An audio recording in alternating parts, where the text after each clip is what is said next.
Medical बहुत ही strict होता जा रहा है दोस्तों। जो क्रूज़ कंपनियां हैं उन्होंने बहुत ही स्ट्रिक्ट कर दिया। आजकल जो क्रू मेंबर जो मेडिकल कराते हैं वो बहुत ही ज़्यादा स्ट्रिक्ट हो गया, क्योंकि मैंने रिसेंटली ही अपना मेडिकल कराया है, तो उसका जो एक्सपीरियंस है वो मैं आपसे शेयर करना चाहता हूँ। अगर आप क्रूज़ शिप पे जॉब कर रहे हैं और सोच रहे हैं क्रूज़ शिप ज्वाइन करने के लिए, तो ये वीडियो आपके काफ़ी काम आने वाला है। तो दोस्तों इस वीडियो में लास्ट तक बने रहिए। मैं हूँ सुनील यादव, आप देख रहे हैं क्रूज़ वाली दुनिया। दोस्तों मैंने रिसेंटली जब मैं गया मेडिकल कराने, तो अभी इसके नियम क्या हैं वो मैं आपको बता देता हूँ। अलग अलग क्रूज़ लाइन का अलग अलग हो सकता है। अलग क्रूज़ लाइन का अलग एक वेंडर हो सकता है, एक डॉक्टर ऑथराइज्ड जो है वो कंपनी ऑथराइज्ड डॉक्टर हो सकता है। वो आपको, अगर आप मुंबई साइड के हैं तो मुंबई में मिल जाएगा, और अगर आप नॉर्थ से हैं तो फिर दिल्ली में मिलेगा। दिल्ली में जो है वो रॉयल कैरेबियन का जो है एक सात्विक करता है, डॉक्टर सात्विक क्लिनिक है, वहाँ से होता है। तो पूरा नॉर्थ वहीं आता है और नेपाल से भी लोग वहीं आते हैं।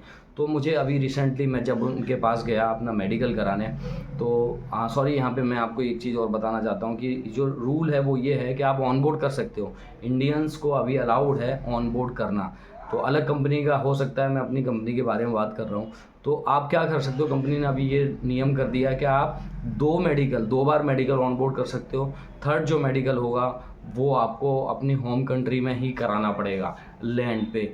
ठीक है, तो मैं ऑन बोर्ड भी करता हूँ और मैं लैंड पे भी करता हूँ कि जैसा भी मेरे लिए सूटेबल होता है उस हिसाब से मैं करता हूँ। वो इसलिए करता हूँ डिसाइड, क्योंकि अगर जैसे सपोज़ करो मैं साइन ऑफ हो रहा हूँ सपोज़ करो जनवरी में, और मेरा मेडिकल जो है वो फिनिश होगा मार्च में। ठीक है, तो 2 महीने का गैप है सपोज़ करो, तो मैं वो 2 महीना जो है वो ख़राब नहीं करना चाहता, इसलिए ऑन बोर्ड नहीं कराता। मैं फिर जो है मैं लैंड पे आके कराऊंगा, क्योंकि ऑन बोर्ड का नियम ये होता है कि जिस दिन आप साइन ऑफ हो रहे हो, आप छुट्टी जा रहे हो, उससे 45 डेज़ पहले आपको मेडिकल कराना पड़ेगा।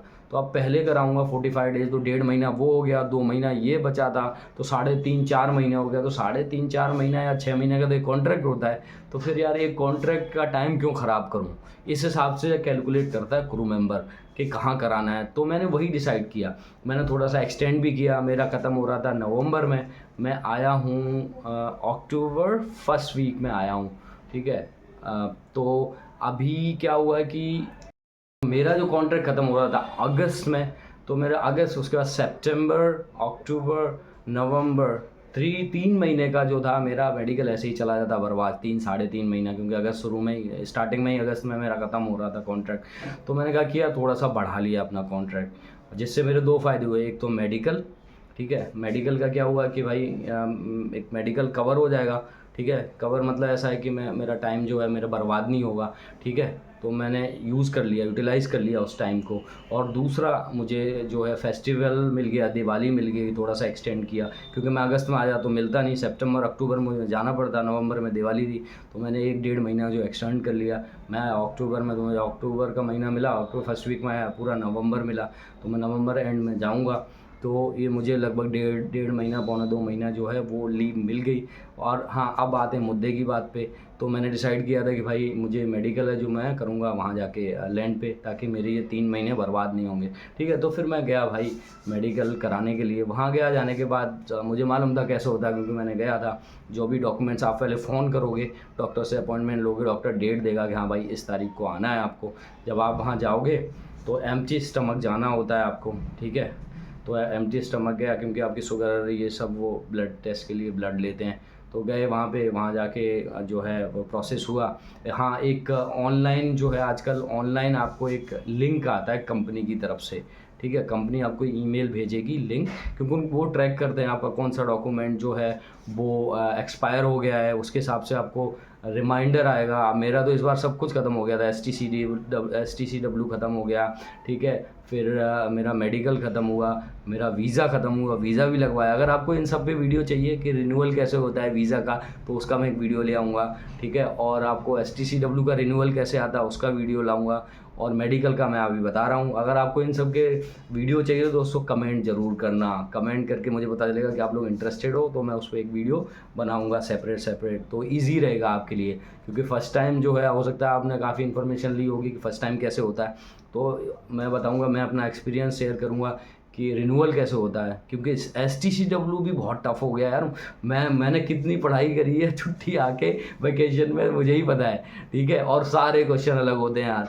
ठीक है। क्रूज शिप पे काम कर रहे हो, क्वेश्चन आते हैं तुम्हारे कार्गो के, क्योंकि जो हमारी जो डीजी शिपिंग है उसने यार एक ही कोर्स किया हुआ है कार्गो का और क्रूज़ का, ठीक है। अब वो एक ही कोर्स है तो उसमें बहुत ज़्यादा 90% जो वेटेज दिया उस कोर्स पे वो दिया कार्गो का, 10% भी नहीं है यार क्रूज़ का। तो फिर आपको क्या थोड़ी सी दिक्कत होती है।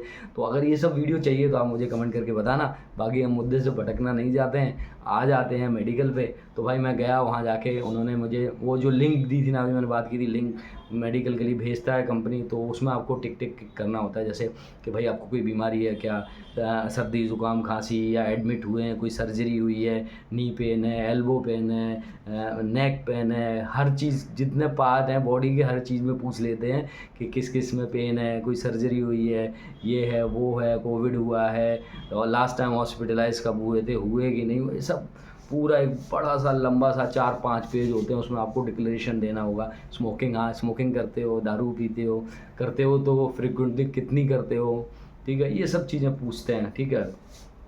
तो सब आपको डिक्लेरेशन देना, वो मैं पहले ही भर के चला गया। जाने के बाद फिर गया वहाँ पे, उन्होंने एक फॉर्म और दिया जो आपकी हैंड राइटिंग से भरना होता है, वही आपका फर्स्ट पेज होता है मेडिकल का, उस पर स्टैम्प मार के देते हैं जब क्लियर हो जाता है। वो भर दिया, भरने के बाद फिर अंदर गए, डॉक्टर ने बुलाया, फिर हाइट वगैरह चेक की, ठीक है, और आपके हाइट वगैरह वेट वगैरह चेक किया। उसके बाद में फिर आई टेस्ट हुआ, आई का पूछा आप ग्लासेस लगाते हो, यूज़ करते हो, तो मैं बोला हाँ आई ग्लासेस, खाली रीडिंग ग्लासेस यूज़ करता हूँ, वो भी अभी मैंने बनवाया, मेरी आइस साइड का कोई दिक्कत नहीं है, 6/6 है। तो बोला क्यों लगाते हो, अरे मैंने कहा भाई यार रीडिंग में थोड़ा साफ दिखता है और क्या, इतना ही। बोला ठीक है तो चश्मा ले आओ लगाओ।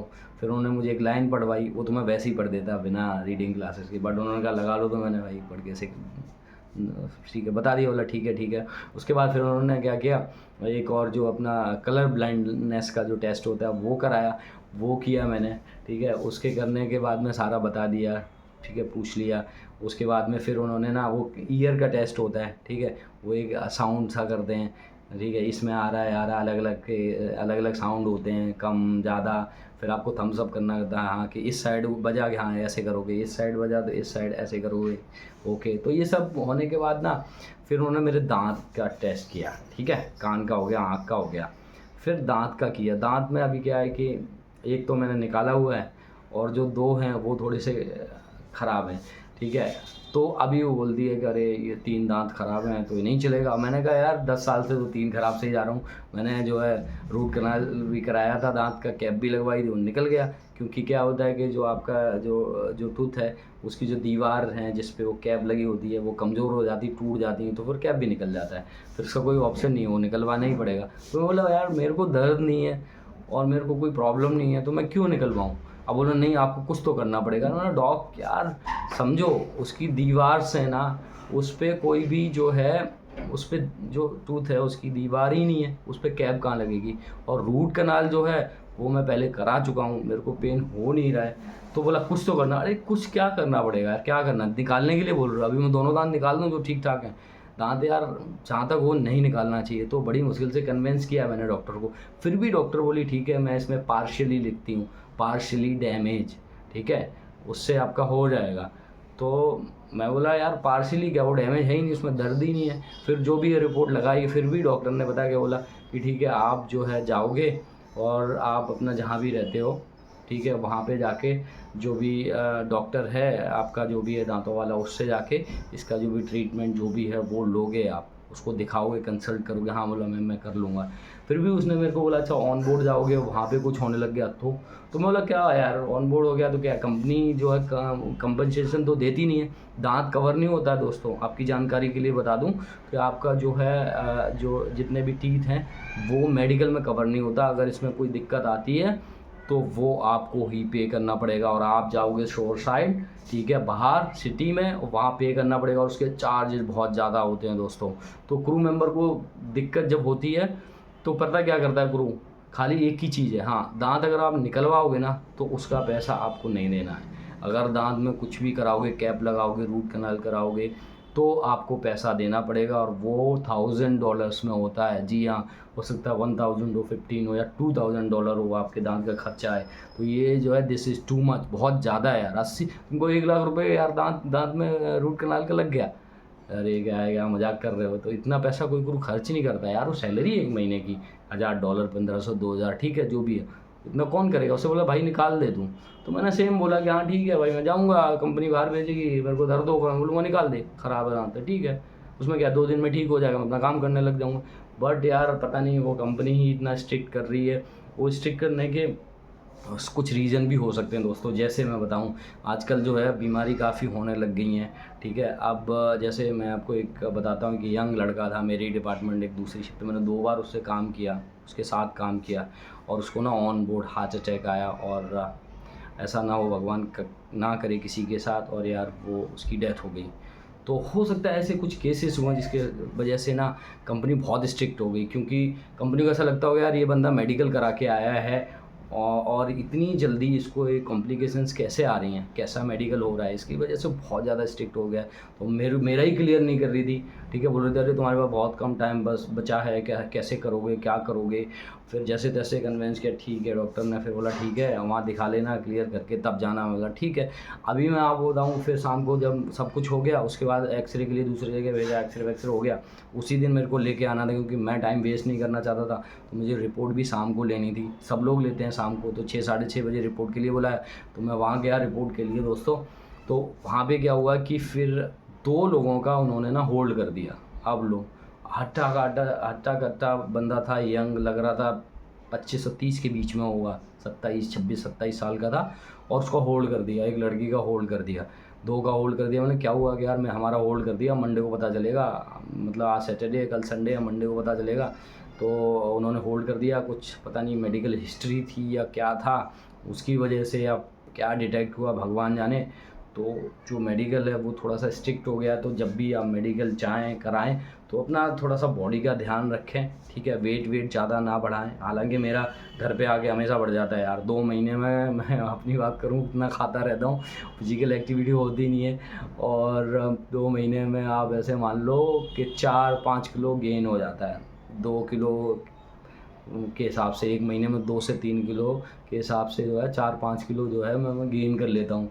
तो जब भी मेडिकल जाएं तो खान पान का ध्यान रखें, ज़्यादा वेट ना होना चाहिए, तो तब जाएं तो आपका मेडिकल जो क्लियर होगा। बाकी हर किसी को पता होता है किसको क्या दिक्कत होती है बॉडी में, तो वो अपना ध्यान रखें तो बाकी हो जाता है। अभी मेरा इस साल हो गया है, अब हाँ हर 2 साल में होता है, तो अब नेक्स्ट जो है मेरा 2026 में होगा, ठीक है, 2026 में होगा। तो मैं ट्राई करूँगा कि अब की बार ऑन बोर्ड कर लूँ, कि दिल्ली में जो प्राइस है मेडिकल का और जो ऑन बोर्ड प्राइस है वो सेम है, ठीक है। यहाँ पे लिए करीब बता देता हूँ चलो 8700 लिए हैं, जबकि मुंबई में यही चीज़ 5000 में लगभग हो जाती, 4500 5000 5.5 लग जाते होंगे, इससे ज़्यादा नहीं लगते। मुंबई में 2 डॉक्टर्स हैं, 2 क्लिनिक है, और जबकि नॉर्थ में दिल्ली में एक ही क्लिनिक है। तो यहाँ पे क्या है, फिर वो मनमानी हिसाब से पैसे लेते हैं, ठीक है। और एक चीज़ और होती है दोस्तों, ये डॉक्टर साहब पहले क्या करते थे कि एक फ्लू शॉट आता है फ्लू का, ठीक है, वो क्या करते थे फ्लू का शॉट लगा देते थे, और 1500-2000 के आसपास वो ले लेते थे। अरे यार सही है, बट जबकि ऑन बोर्ड वो फ्लू शॉट है ना वो कंपलसरी है। हालांकि मना भी कर सकते हो, बट अगर मना करोगे आप नहीं लोगे फ्लू शॉट तो फिर उसके कॉम्प्लिकेशंस हैं। अगर आपको सर्दी ज़ुकाम हो गया तो फिर आप जो है कंपनी आपको क्वारंटीन कर देगी, अगर आपने फ्लू शॉट नहीं लिया होगा, 6-7 दिन क्वारंटीन रहोगे, वो नुकसान होता है, ठीक है। तो मैं तो ये कहूँगा कि फ्लू शॉट ले लेना चाहिए, कुछ नहीं होता। तो फिर ये क्या मतलब बताते नहीं थे, फ्लू शॉट लगा देते, जबकि ऑन बोर्ड आपका फ्री है। आप जैसे ही जाओगे आपको फ्लू शॉट फ्री में लगा दिया जाएगा, तो 2-2.5 हज़ार क्यों देना, 2000 रुपये। तो इस बार मैंने मना कर दिया, भाई मुझे फ्लू शॉट नहीं चाहिए, ठीक है। आप जो है मैंने लगवा लिया, मैंने ऐसे बोल दिया, ठीक है। हालांकि आप ऑन बोर्ड जब आओ वैकेशन तब लगवा सकते हो, या फिर जब जाओ तब लगवा लो, तो मैंने मना कर दिया। तो ऐसे तो मैंने 2000 बचाए, पिछली बार मेरे लग गए थे काफ़ी, 9.5-10 हज़ार इन्होंने ले लिए थे, ठीक है। तो एक बंदा तो कह रहा था पता नहीं लास्ट टाइम इन्होंने 13,000 लिए, उन्हें क्या बात कर रहे हो, 13,000 तो बहुत ज़्यादा होता है, ठीक है। और जबकि आपको बता दूं जानकारी के लिए कि कंपनी जो है मेडिकल खर्चा आपको नहीं देती है, ये आपको खुद से ही देना होता है। हर 2 साल में आपको ये 8-9 हज़ार रुपये, 10 हज़ार ही मान लो यार, ट्रैवल करोगे आओगे जाओगे, थोड़ा दूर रहते हो तो 10 हज़ार ऐसे ही चले जाते हैं, कंपनी नहीं देती है, ठीक है। वो हायर जब आप सपोज़ करो आप हेड ऑफ़ द डिपार्टमेंट वगैरह हैं, पोजीशन अच्छी है, तब कंपनी जो है वो आपको इसका भी पैसा देती है। तो आप जो नॉर्मल क्रू हैं जो लोअर पोजीशन पे, तो आपको इसका पैसा नहीं मिलता है। तो दोस्तों बस मुझे लगता है कि ये वीडियो आपको अच्छा लगा होगा, और इस वीडियो में बस अभी तक इतना ही। तो रखिए अपना और परिवार का ध्यान, और अगर वीडियो अच्छा लगा तो इसे लाइक ज़रूर करो, ज़्यादा से ज़्यादा लाइक, ताकि मैं ऐसे ही मोटिवेशनल और जो इन्फॉर्मेटिव जो वीडियो हैं वो आपके सामने लाता रहूं, अपना एक्सपीरियंस शेयर करता रहूं, जिससे आपको बहुत सारी जो है नॉलेज मिलती रहे, जानकारी मिलती रहे, और जिससे जो है आपका फ़ायदा होगा। जब जानकारी ज़्यादा होगी तो फ़ायदा होगा। जैसे मैंने अभी बताया 2000, तो अब अगर आप जब भी जाओ कोई फ्लू शॉट मारे तो आप 2000 का फ़ायदा तो आपका यार इस वीडियो से हो ही जाएगा। तो इसे लाइक करो, सब्सक्राइब करो, चैनल को शेयर करो। तो लव यू ऑल, जय हिंद, टेक केयर।